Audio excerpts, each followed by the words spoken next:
Since a major rule shakeup in 2014, which required the use of turbochargers and hybrid electric engines, Mercedes has become one of the most successful teams in Formula One history. Mercedes has been the beast of the F1 ever since we've known the sport in modern times, winning 7 consecutive drivers' titles from 2014 to 2020 and 8 consecutive constructors' titles from 2014 to 2021. It has set records for most wins in a season, 19 in 2016, and for most consecutive constructors' titles. Not sure if all of them are flawed for the modern F1 as they started the new season with the new wing design, but there seems to be major inconsistencies when it comes to the Mercedes F1 team so far this season. Let's dive deeper and find out the cause of these issues. Hit the like button and subscribe to this channel and flood the comment section with #BringTheBeast if you're waiting eagerly to see Mercedes come back into their form. We're certain that the team is all on it as they attempt to find a solution to it. However, until they find it, it's important to make sure we keep the support flowing in for them. You're watching another video with us at F1 Trackside. Make sure you stick with us till the very last word. Mercedes has been struggling to make the times of the other big teams in the sport. Teams like Red Bull and Ferrari have been making a lot of profits in terms of winning and podiums due to this flaw being suffered by the Mercedes team. As a matter of fact, this seems like a good opportunity for a lot of other teams who have been hanging out around the middle of the table. Teams like Alpine and McLaren also have shown significant improvements in their standings and have in several races been able to outperform the leaders of previous seasons. Even though we've been waiting eagerly, very eagerly, to see an update to the Mercedes car, it seems like there's a lot to handle for them in terms of the flaws that have been piled up so far this season. The fans have been disappointed, and now it seems to be high time for us to see all the flaws being rectified by the team to keep the fans and their sponsors happy. So, what went wrong? If we were to answer this question really easy, we would say that they relied on just one test result, the one that came out from Bahrain, and they realized their issues so far too late. This means that the entire configuration the car was running at in Barcelona was totally different from what must have been the case. As all these issues piled up, the car had become much slower compared to other teams like Red Bull and Ferrari. The team hadn't expected to see the kind of problems that it was going through when they put the car onto the track in Bahrain. Wolff explained that he was startled to find out the issues being faced, and it took a while to understand these problems. If they had tested their car in Barcelona, instead of relying on the simulation results, they would have gotten at the very least 3 more days to get things done. That was the loss they had to face, and hence we see them suffering really hard. So that's the backstory of all these issues being faced by them. Let's look at it from a different angle now. The porpoising struggles that the car is going through essentially refer to the slight bouncing noticed in the car.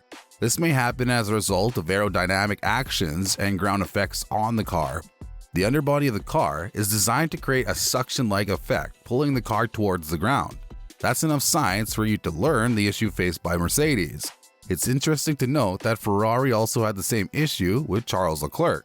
Even though this was the case, it doesn't affect Ferrari as much as it affects Mercedes.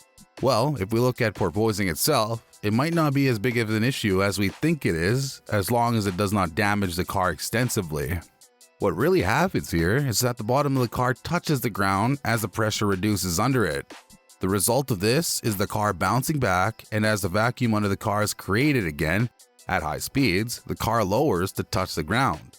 A driver will need to take into consideration a lot of factors such as the speed of the car, the height at which the car has been adjusted, and his own tolerance to make sure that the car remains at the highest possible speed. If the bouncing goes to an extent that harms the driver or prevents him from making certain maneuvers, it certainly needs to be rectified. The high speed of each of the corners varies from track to track. This means that the car needs to be customized individually for each of the tracks. If the bouncing continues throughout corners, the instability will either cause the driver to make errors or be less efficient in comparison to what the driver can really do. This is what happened with Lewis Hamilton in the past few races. Even Toto Wolff, Mercedes team principal, also stated that this was the key difference between the Ferrari and the Mercedes. Hamilton said that it can't really be stopped. The only thing that can be done during such times is to let go of the gas and go slow. He said that the porpoising wasn't actually too bad in the race, but when pushing to the maximum, especially during the qualifying, it did have a significant effect. The data that F1 compiled declared that the porpoising effect was higher in Ferrari than it was in Mercedes.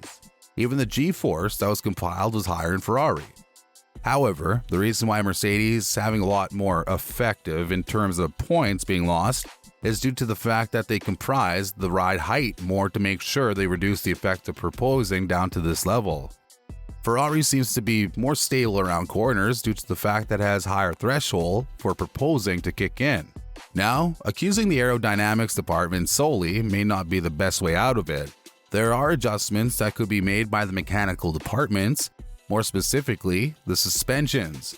As there are no hydraulic suspensions, Ferrari seems to have done a better job in making sure they have a good suspension system, while being able to compensate for the effect of porpoising.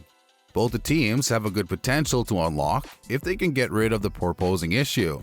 This has therefore been one of the key research areas for them. It has been more important for Mercedes as they've been suffering a lot so far this season. If you were to ask the difference between the manner in which Ferrari has come over porpoising, the difference is mostly in the manner in which they have been able to reduce its effect. In other words, Ferrari has been able to live quite well by making some compensation. A fix for Mercedes will certainly not happen overnight. We think that it might take a lot of time before they find out what will be the solution for both teams to get out of porpoising. A lot of experts are of the opinion that the Mercedes floor is flexing too much. This means that there will be a requirement of significant reconfiguration of the W13 that they introduced for the 2022 season. So, apart from finding a solution, we think we've covered some of the major issues that they're going through. We would like to leave the finding a solution part to them, as this is something they're the best at. In the meantime, let's have a bit more of a look at what porpoising can bring to the table. It's been suggested by a lot of fans that the effect of porpoising on the F1 drivers must be researched. It has a drastic effect. It's important for the teams to find a solution to all these issues before letting their star racers drive the vehicles. One thing is clear through all of it is that Mercedes has a lot to figure out. So, expecting this to be done overnight isn't something that can practically be possible. Bouncing has been very intense several times in the last few races, especially during the Imola Grand Prix. The last thing we want to see is the drivers getting injured and having to call off races. As a matter of fact, Lewis opined that the last few races haven't been towards winning the championship, but to win over the car and understand it better. This in the long term will be a better option for the team. The team has been really optimistic about the issue. However, they seem to have realized that the issue is much bigger than what they thought it would be. Well, the truth is that the fans and the F1 observers would have never thought of Mercedes having such a huge fall compared to the 2021 season. Their chance of being on top of the championship has always been on the top. A sudden change of events in this is raising a lot of questions against the team mechanics and the scientists as they try to find answers to these issues.